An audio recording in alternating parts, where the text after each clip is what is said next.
Hi friends, host Eric here, host Talking Films People. Well, I've been doing a lot of research and I want to make a video on, a more serious video on magic, basically. The various kinds of magical thinking, conspiracy theories, and other sort of stuff that people buy into. You can see I've been reading quite a bit.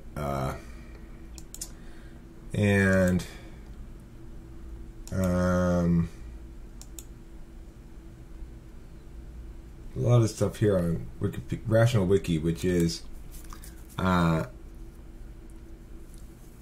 it's a good site for reading arguments against magical stuff, right? So I really like this term. You're not a creationist, you're a C-design proponentist. Evolutionists think that C-design proponentists accept the latter view.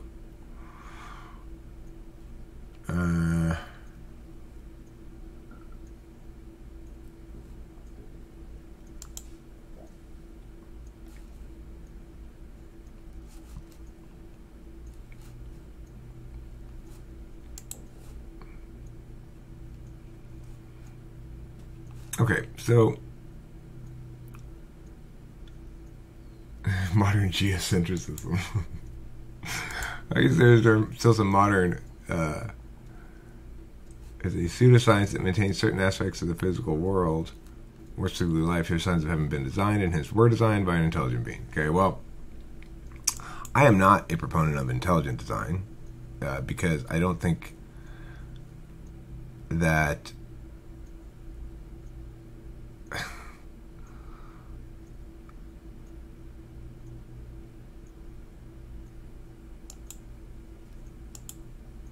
quantum woo. If a sentence has the word quantum in it, it's coming out of a non-physicist's mouth, so you can almost be certain that there's a huge quantum of BS being dumped on your head.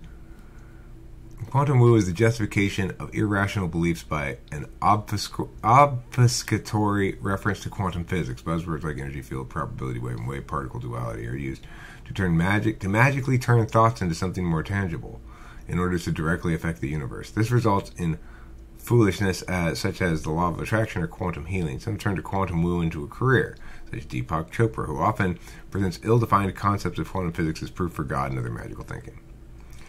God of the gaps. I've been accused of arguing for God of the gaps before. God of the gaps is a logical fallacy that occurs when God did it is invoked to explain some natural phenomenon that science cannot.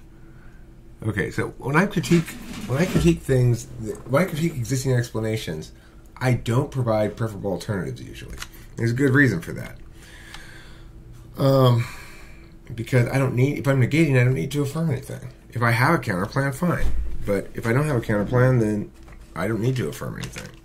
So one of the problems that Rational Wiki has, and atheists and skeptics in general have, is they cherry pick the stupidest of things. You know, they don't necessarily cherry pick it, but they respond to the stupidest of things, as they do here, which don't even really deserve a response. You could always say that everything not explained is explained by God, but that doesn't help you in any argument, and it just means anything anyway. So why would you bother? I have a freaking schedule here I should be following. Here's my schedule. Okay, vitalism.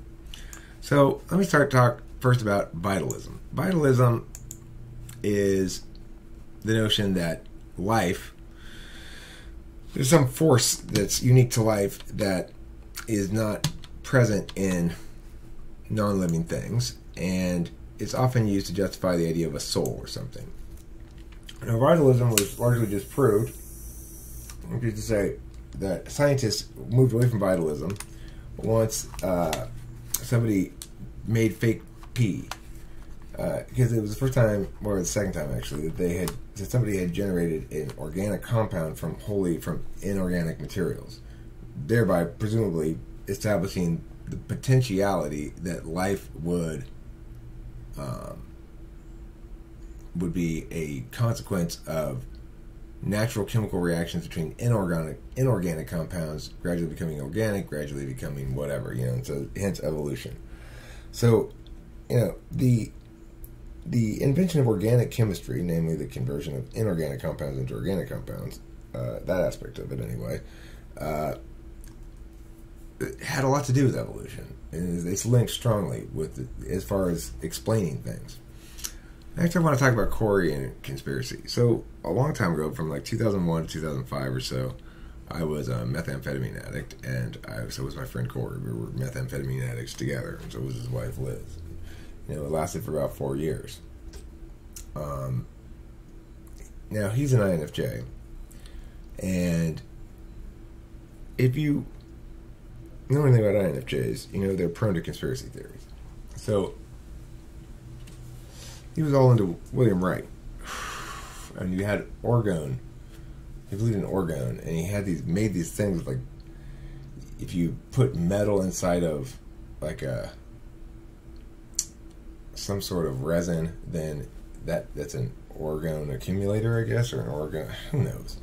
It's all nonsense. But he was really into it, and he believed all kinds of the conspiracies that you'll see down here: Illuminati, lizard people, all kinds of that stuff. I kept asking him about it and saying, but that didn't make any sense, Corey. And he never came around to my side. He was convinced that people were... He was the typical, like, weirdly paranoid meth addict. Meanwhile, I was not. I never bought into any of that shit. We had very different experiences. He and his wife were both subject to a lot of the common consequences that you read about or hear about from meth users. Whereas I, by and large, wasn't. Like, Liz picked her face, Corey would masturbate for dozens of hours at a time, and I didn't do that kind of shit, really.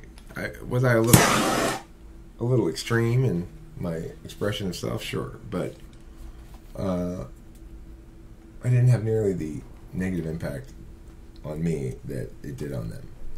INFP, INFJ, stay away from meth. So one of the things Corey believed in was the Illuminati, the idea that there's a cabal of powerful interests, probably linked to UFOs and aliens, who are trying to somehow enslave the Earth, or all the people of the world, or control everything. There's a secret group of people who control everything. It includes the lizard people, who are lizard people for some reason, and all kinds of stuff. Now, keep in mind, I don't necessarily disbelieve in... I mean, I believe in UFOs. I believe that some flying objects are unidentified, and I believe some of them are... The best explanation I can come up with is alien origin, more so than incredible technology of humans or something. Because, I don't know, I've seen some things. Like, the one the Chilean government released, where they had their pilots tracking this thing, and you can see it in the video and stuff. There's lots of credible reasons to believe that there might be at least alien crafts or something. But even if you want to accept that there might be such, we don't have... I mean, you have to acknowledge that there's the potentiality, at least, for an alien craft to land somewhere very public, and for aliens to get off and go, "Hi, we're here." That's at least possible. So we don't have enough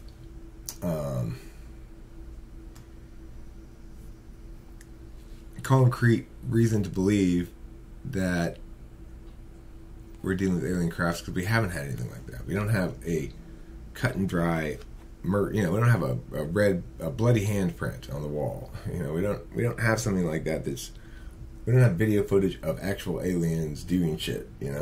So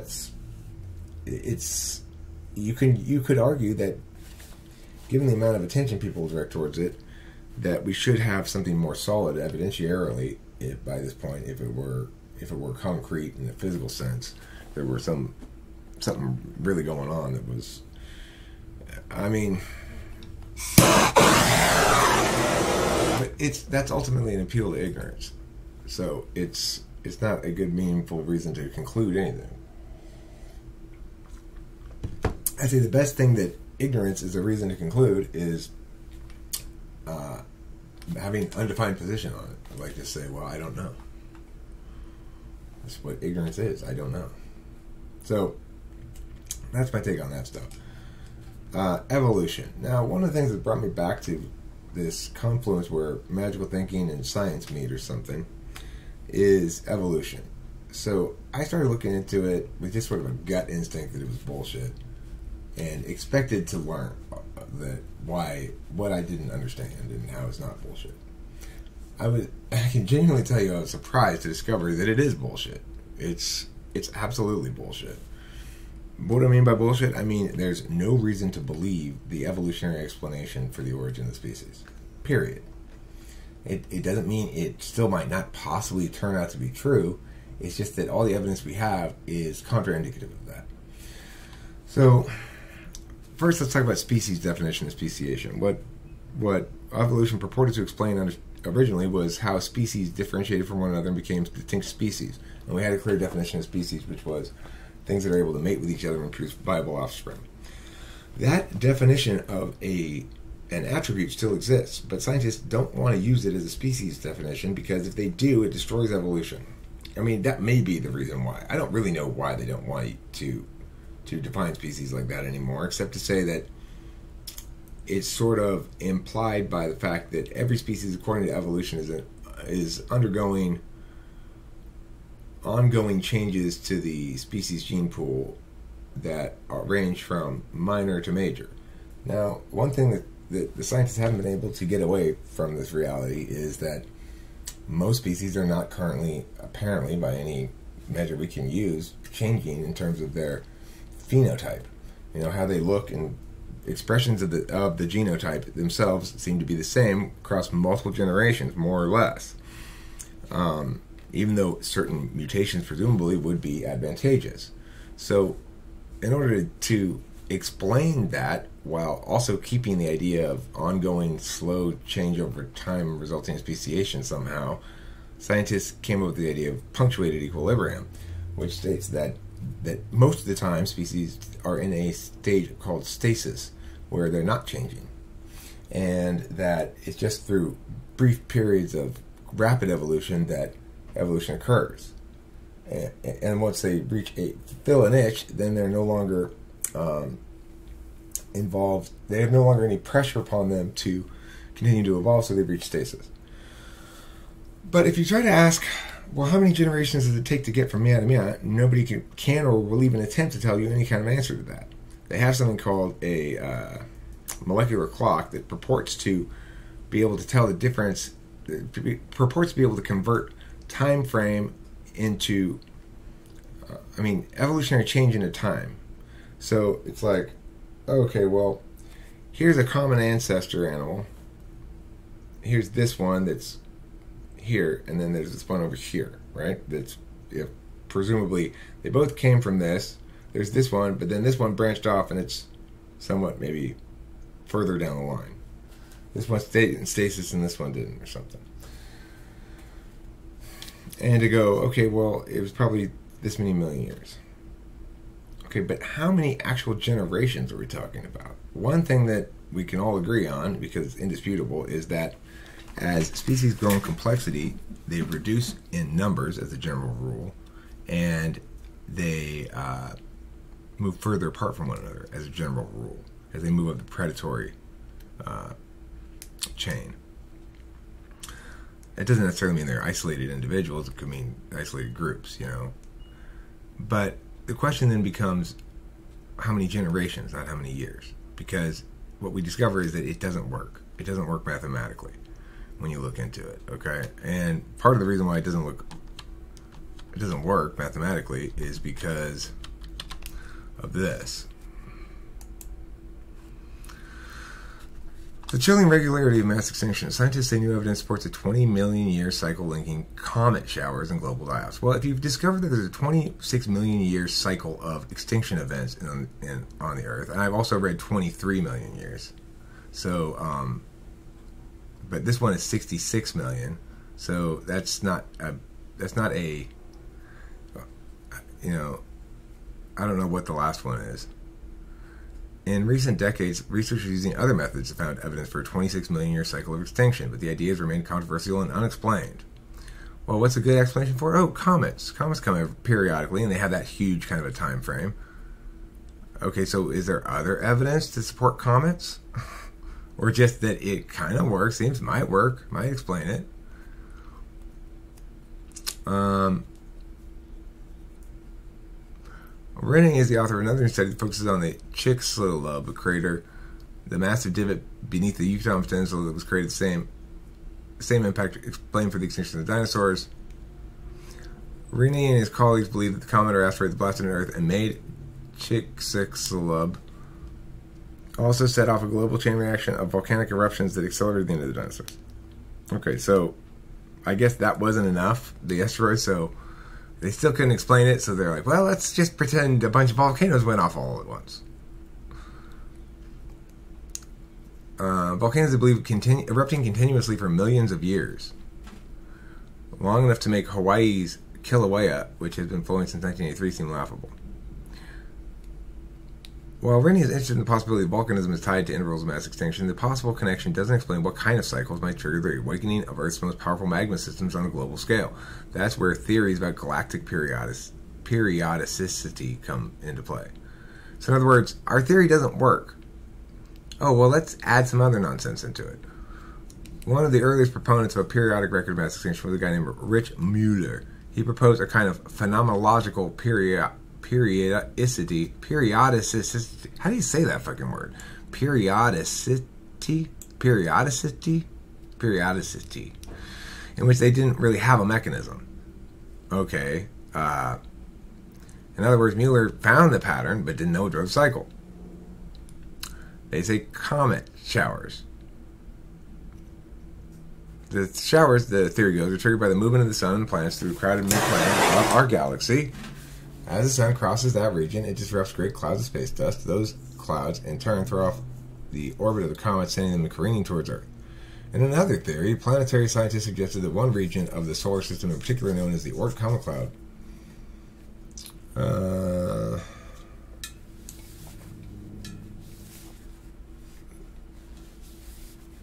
this hypothesis says our sun has a sort of evil twin in the Oort cloud. This hypothetical star is suggested as an orbital cycle such that it would perturb its neighboring objects and send 1 billion of them hurtling toward Earth every 26 million years. The star, a binary to the sun, was nicknamed Nemesis and playfully referred to as the Death Star. The binary star Nemesis theory was an alternate to the galactic plane story, but the star was looked for but never found, so Nemesis theory is out of favor right now. Mueller doesn't believe that anymore. If Rampino and Caldera expect the next mass extinction may not be that far off in geologic terms. Our little corner of the solar system crossed the plane about 2 million years ago, and we are now moving up and through it. In the galactic theory, we are near the galactic plane, and we have been in the danger zone for a couple million years.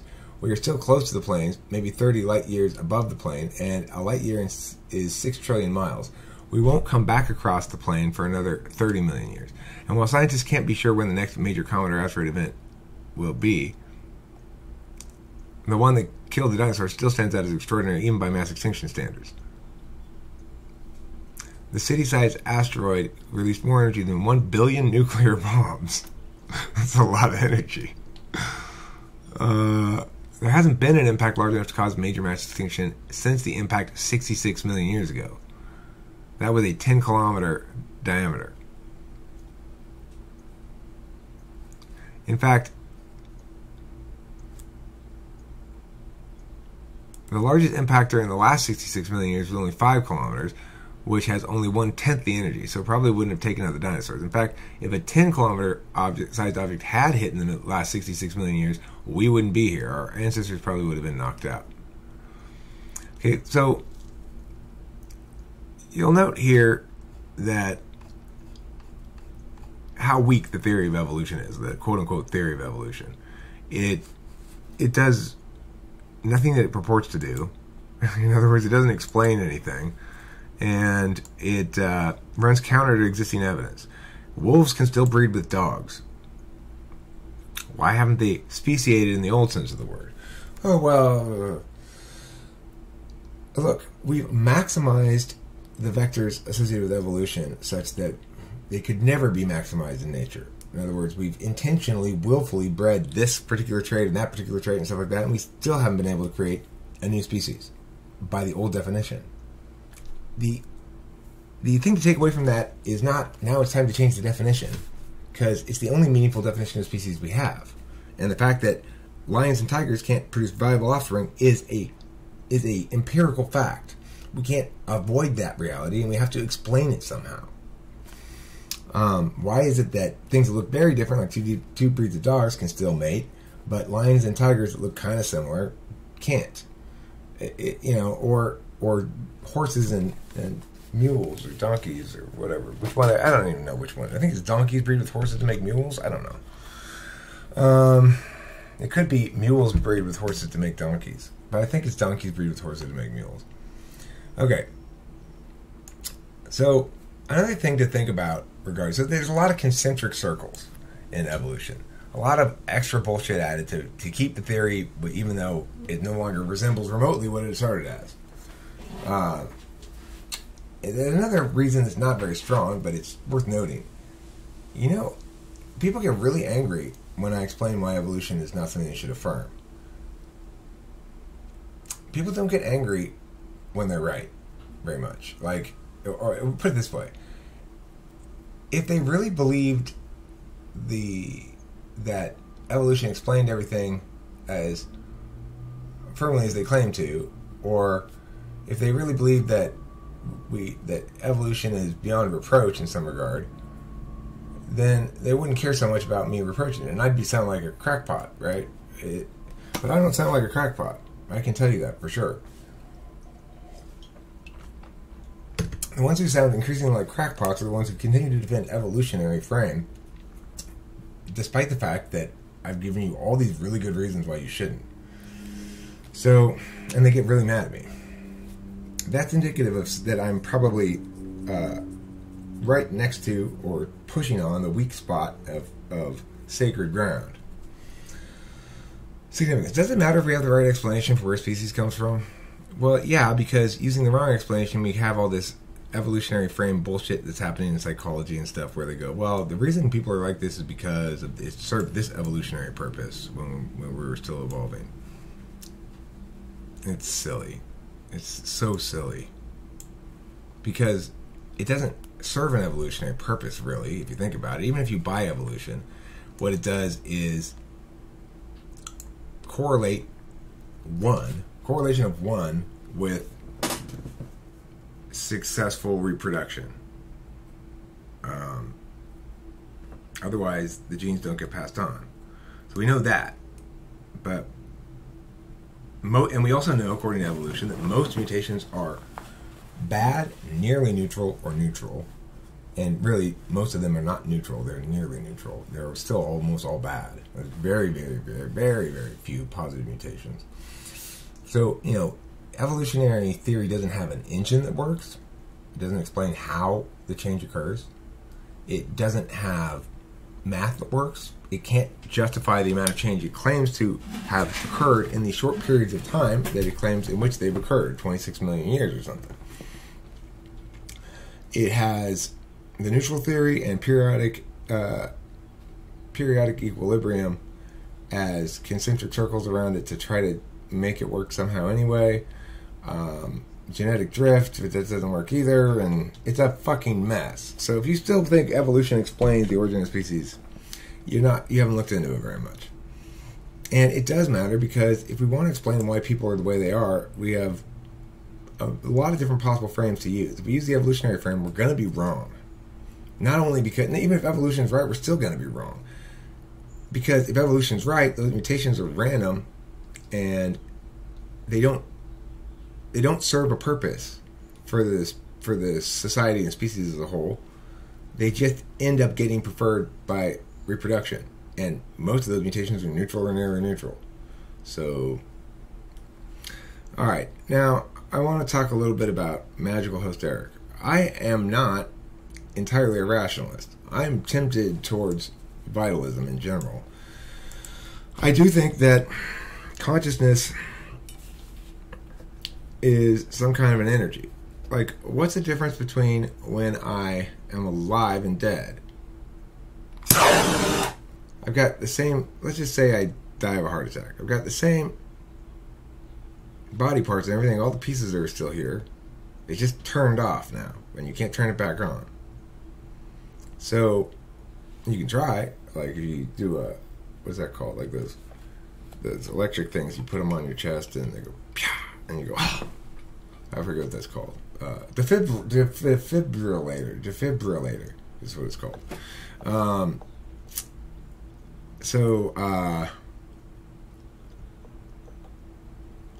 You know, what exactly leaves the person when they die? Or what's no longer there when they're dead that was there when they were alive? Well, the answer is consciousness, or identity, or the self, or something. Except all the physical components of the body are still there. So what's gone, exactly? Something's gone. They don't move around anymore. They don't talk and interact with you anymore. So is it just they can't generate electricity anymore or something? I don't know. It's an interesting question. So I do have magical thinking, and I like magical thinking. I think it's important to get a complete and correct understanding of the universe. You can't understand the universe without respecting the fact that existence itself is magical. And that lots of magical shit happens all the time. Now, Taylor deemed me long ago the Prince of Dark Arguments, which was a title that I absolutely love and still do to this day. I rarely refer to it because it seems counter to the whole idea of it, which is, now he deemed me that, the Prince of Dark Arguments, but he didn't define for me dark arguments, and so I took it upon myself to understand what that meant. This is a form of magical thinking as well. Taylor meant whatever he meant with dark arguments. The Prince of Dark Arguments. I think he uses NI there to just sort of realize that the expression, the Prince of Dark, you expect ness after that. But instead you get arguments. And it works just sort of as a whole, without any parsing. However, being the way I am, I naturally parsed it. And I concluded that dark arguments were things you do, arguments you set up ahead of time without knowing that's what you were doing. So it's as though, if one were to buy this model, that if you had a perfect record of everything you'd set up before, maybe with some sort of flag on it to make you recognize that it's something you set up and not just something random, then you'd go into an event. Let's say if you could red flag an event ahead of time that, now obviously this makes this thought experiment meaningless because it requires you to know the future ahead of time. But let's just say you could flag an event ahead of time of being high probability to have slabbiness to it or something. Well, then what you do is you go, okay, yeah, I remember giving Joshua, really helping him out one day, blah, blah, blah, blah. Some karma thing, let's say. And you don't know it now, but that's going to be exactly what you need to reference in order to win a critically important argument about whatever, or in order to critically influence a situation. That's going to be the determining factor. And it links in other weird synchronous ways. Like, turns out that Joshua knows blah blah blah and had this sort of argument with him before, blah blah blah blah, and that the other people there are familiar with this, and they're ambiguous about it, and there's actually an issue, and meanwhile I just obliviously stumble into a situation and realize that I left. Oh, I executed a move that involved this step from way back here, this step from way back here, this step from way back here, and this one here. And it's obvious now why I did those things back there. It was to enable this moment. I didn't realize it at the time, but I did. Now, you could say, well, you're going to utilize things from your past because you're an SI user no matter what, and whichever ones you use, you're going to think always, oh my God, that was tailor-made for this situation. Except I don't always think that. Usually it's not. You might argue successfully that, well, then some of them are going to be tailor-made to that situation. That doesn't suggest magical origins. It just it's a statistical inevitability that some of them are going to be Some when you deal yourself 5 cards enough times, some of the time you're going to get all 5 hearts or something, you know? Which is a fine argument. But the thing is, I'm not trying to use this to explain things in a scientific or empirical way. I'm using this to craft my own experience of reality in this one life that I have, right? My experience of it and my storytelling about it are basically the same thing. As far as maybe it's because I'm an ENTP, I have extroverted intuition, or meaning making is my dominant function, that as far as I'm concerned, reality is what I call it and others agree with. So one thing that frustrates the hell out of me with Kimberly is because she's an SI dom, she's very resistant to my wizardry. I will do it just right, and she won't have budged a bit from her SI-derived understanding of something. Whether she's right or wrong, doesn't matter. She's just that particularist, and the tool I use is introverted intuition, really, to impact. So, you know, I provide her very carefully crafted truths that all, you know, like she's walking around with a picnic lunch. Where am I going to eat this? So I quickly build this perfect picnic table with nice cushy seats and everything, blah, blah, blah, blah, blah, and then she'll go sit down on a rock next to the river. Or, you know, I'll build it all out and say, you know, all you have to do is agree this is a great picnic table and we're on our way and we can sit here and eat. Otherwise it'll poof disappear. She just won't agree. she's a wizard's bane. Anyway, intuition is, like I was getting at there, is what it's really all about. Extroverted intuitors can find the novel, and introverted intuitors can find the true. And when things are novel and true, they're most impactful, metaphysically. You know, it's like, and ultimately, metaphysics drive physics. So, that which is most impactful metaphysically is that which takes hold of the imagination on the broadest scale. So evolution is a perfect example. It was an idea that was hugely impactful metaphysically because it purported to explain something that heretofore had not been adequately explained, and purported to give a mechanical, causal explanation for things. Now, it turns out that it was bullshit, but everybody still believes it anyway. Why?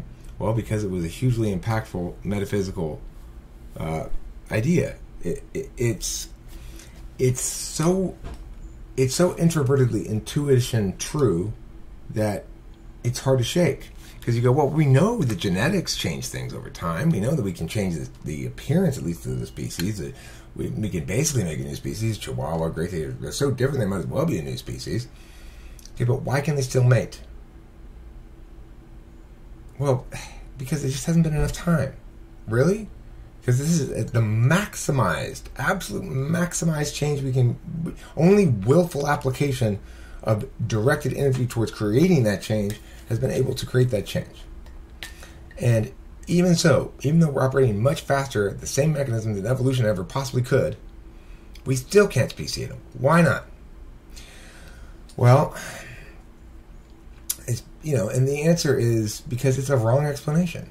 But introverted intuition goes, but we know that from genetics that we can change them, so that must be how they evolved over time. Well, no, just because we know we can, we know we can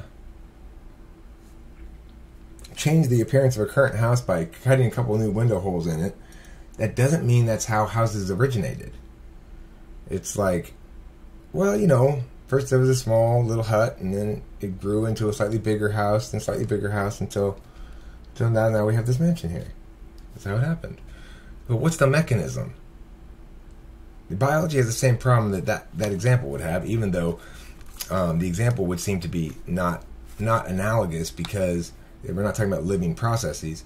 It doesn't matter because it's the same notion. It's the same intuition behind it. That things, if we see evidence of,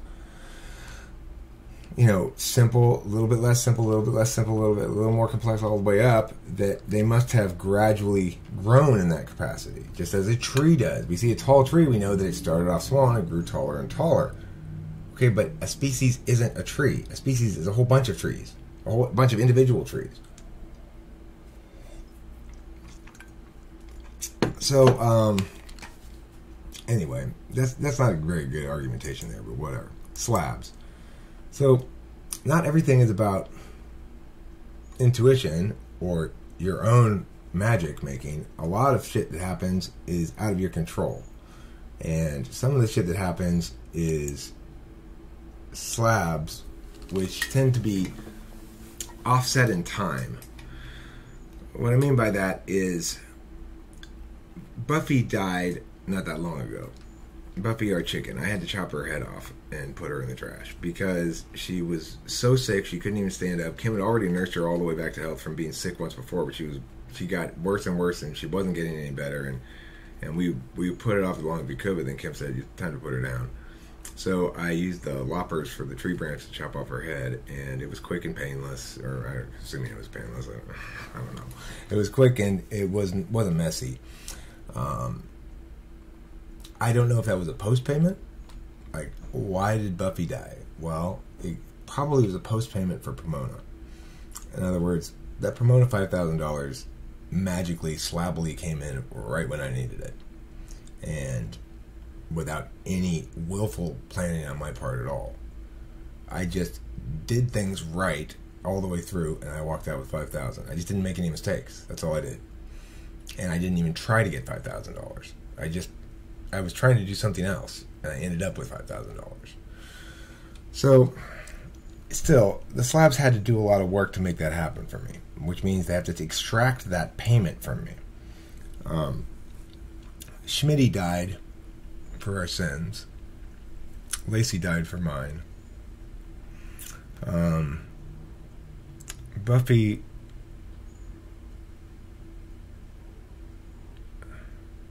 probably a post payment. Sometimes I prepay for things too. Something really shitty happens. Somebody gets taken away. That's what usually it is. Death of a pet or dissolution of a relationship or something.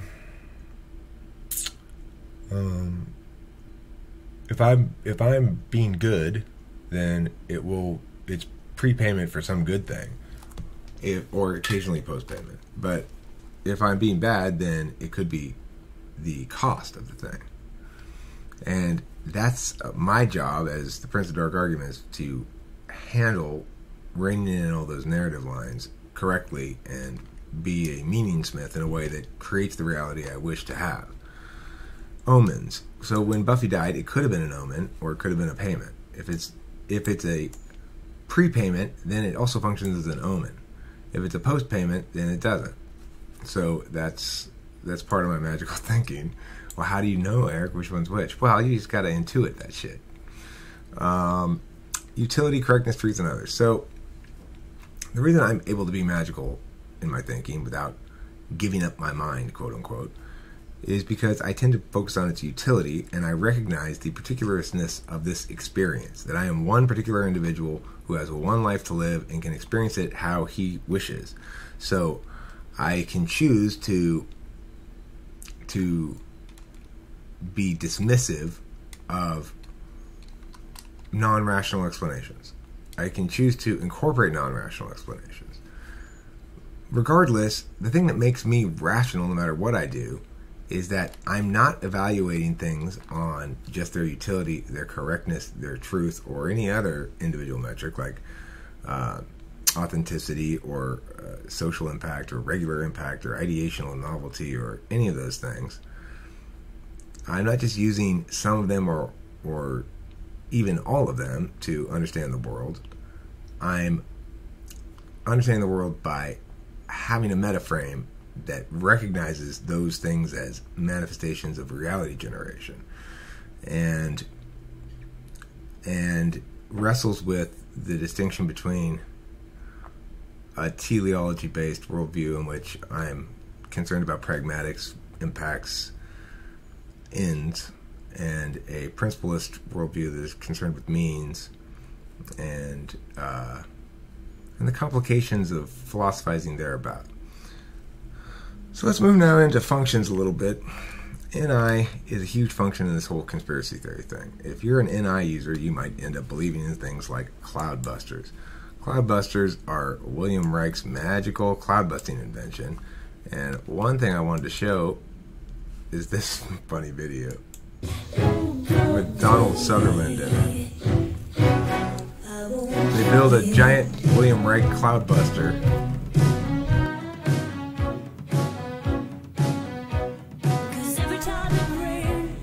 And then they use it to alter the weather and shoot aliens out of the sky or something. Another thing that's along these lines is chemtrails. That the government is somebody is secretly putting chemicals into contrails of airplanes, and I don't know what the purpose of this program is. There's all kinds of crazy theories. But the thing is, that's Donald Sutherland. I guess he's playing the role of William Reich. I don't know. William Reich? What's the worst thing that the U.S. government could have done with William Reich? Arrest his ass, which they did, and put him in jail for 2 years for fraud. But of course, that's why his ideas live on with such power and passion, because they see him as a victim. What are you doing? I want to see what they're doing magic stuff here. Oh, look, it swings back and forth.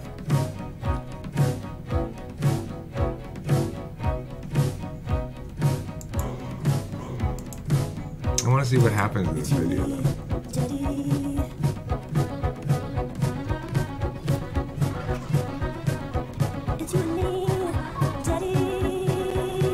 Oh, actually, it's supposed to be her dad.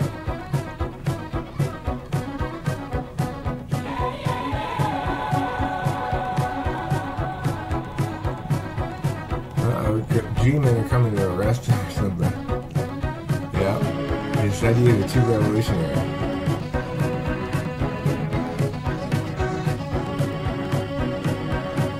And then the black have got him. And they're going to destroy all his research. So that nobody can make rain anymore.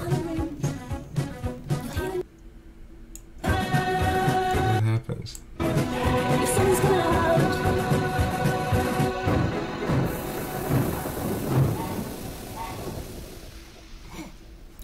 Okay, so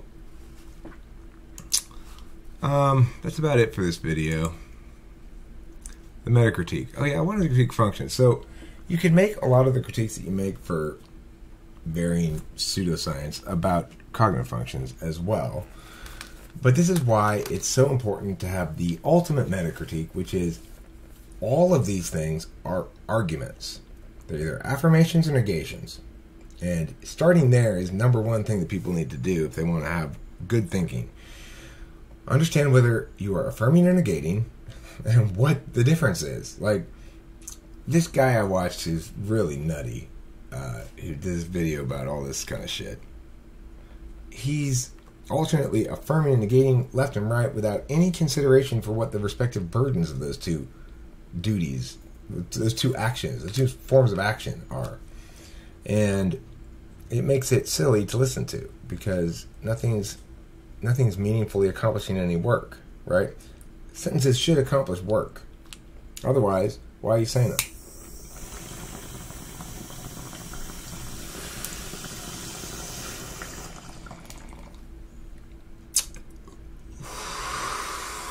That's what the problem with the idea of belief is, too. Well, what do you believe, Eric?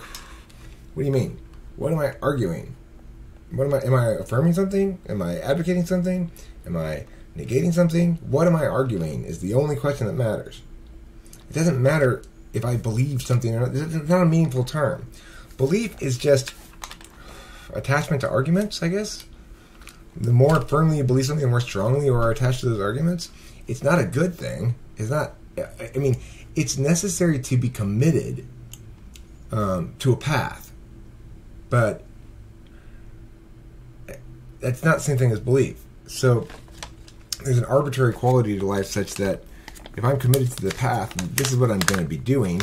Well, then because of my nature, that means I'm also committed to advocating on its behalf. Like, not necessarily to others, but I need to construct the narratives for myself, which will involve talking to others probably, about why these affirmations ought to be talked about and or affirmed. And if I'm negating something, I've got to create the narratives for that as well. You can't, otherwise the reality doesn't exist, as far as I'm concerned, you know? And even when it does exist, it exists as narratives that are subject to revision in the way that metaphysical work is. Because of its conditionality, you can go back and change your narratives a little bit and say, well, you know what, that part didn't work. I kick that. I sever that from my identity. Whereas in the past, I was willing to affirm that, I no longer am. So cognitive functions fall under the category of pseudoscience insofar as you're not talking about physical objects. We can't really falsify them because it's a taxonomy and not an explanation, although it does explain things.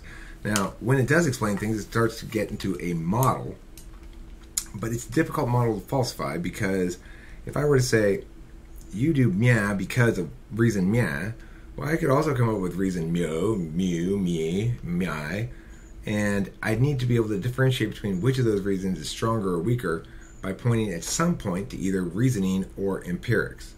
Now, the reasoning of cognitive functions is extremely solid. In other words, if we do define things as X, Y, Z, A, and B, and C, then the other things have to be not X, Y. Things that are distinct from those things have to be not X, Y, Z, A, B, and C. And things that are exclusive are exclusive. And things that are inversely proportional have that inherent quality to them definitionally. And so we can be very reliable in the reasoning about cognitive functions. We can be quite bold in our advocacy in favor of it as a taxonomy of human argumentation, basically. Because everybody, if the world is best understood as reducing all people to kinds and instances of arguments. And that's what cognitive functions does. If you're NI, you know whether an argument's true. If you're NE, you know how to come up with new arguments. If you're TI, you can tell whether the arguments are consistent with previous arguments. If you're FE, you can tell the argument's going to play on a broad scale. If you're SI, you remember arguments you've experienced before. If you're NI, you build up from your experiences and sort of intuit these universal rules that apply to everything but you. And if you are, and if you're NI, you know the truth of the arguments. If you're SI, you know the applicability to self of the arguments. If you're TE, you know whether the arguments will convert into physical reality well. If you're FI, you know whether the arguments are arguments you want to make or not. And if you are SE, you know how to act upon the arguments. That's as good a way to explain cognitive functions as anything else. Okay, I'll grab it. I got this. It's fine. Okay, so if we do reduce the human experience or human being, a human individual, into examples of arguments and habits of argumentation, then cognitive functions begin to make perfect sense. In fact, the universe in general begins to make perfect sense. It's just a thought I had right now, really. But if you reduce all life to argumentation, then it makes a lot more sense, right? Plants are making an argument. They're making an argument that that if they go that way, where the light's brighter, that they'll reach the sunlight eventually. Like, I've got plants in here that were growing in here that ended up, I don't know, I think that one looks like it died, and they'd come in and then it would head for the door. Like, it's more light over there. If I keep going that way, eventually I'll get there. That was the argument it was making. It was a poor argument because it didn't account for me, the fact that I might not want plants growing in here, or I might only want some plants growing in here, that I was going to... But your pollution might kill it. But it didn't need to make those arguments because as far as it was concerned, it was a done deal, that part of it. It was just a matter of which direction to grow. There was no longer any solvency to be had from arguing, ooh, we shouldn't have jumped off the building. is not a useful argument once you've already jumped off the building. Useful arguments are maybe if we flap our wings a lot, or if I hold my shirt out like this, maybe it'll slow me down. I should try to land on my feet. A variety of things like that are useful arguments at that point, but we should not have jumped off the building is not a useful argument. If we reduce all life into examples of arguments and collections of arguments and kinds of arguments and stuff like that, then everything makes a lot more sense. Now, where did the arguey soul of life itself come from? Well, we have the organic chemistry explanation that it is possible to, by a I guess, interagent reactivity to generate organic compounds from non-organic compounds. That doesn't mean that's how shit happened, though. And even if it did, we'd all just be a bunch of organic compounds. We wouldn't be life. So I go back to number one here in vitalism. I don't know. Somebody can try to convince me that life itself is not an energy or a force. But again, I ask you the question, when somebody has a heart attack and they die, then something that used to be there no longer is. Namely, the person, the identity, the thoughts and feelings and all that kind of stuff, and experiences, the interactability with. So you can go up to talk to a living person, and you can elicit some sort of response from them. And if they're ignoring you, if you kick them hard enough, they'll say, ow. That quality, that thing, that whatever you want to call it, that process is no longer there. So where did it go? What was it made out of? If you say there's no energy, there's no fundamental energy to life that doesn't exist in other things, then what's the distinction? How is a rock different from a person? We can describe their behaviors, namely rock has none. It's not an agent. But everything can be an agent in terms of reactivity. So there's still a fundamental distinction made. And it links back to the evolution thing, same thing. You're dodging the core question. If you want to believe in evolution as the explanation for the origin of the species, you're dodging the core questions. You're avoiding them all. You're trying not to answer the question. And that's just how it is. So, thanks for watching. Don't forget to eat plenty of cheese. Hope this video is enjoyable. If it wasn't, if you hated every minute of it, why are you still watching? You really should have stopped watching a long time ago. Kim, any words of encouragement to our viewing audience? He's going to eat now. I am. I'm going to eat this hot plate full of pasta. Best 52 minutes and 35 seconds of your life.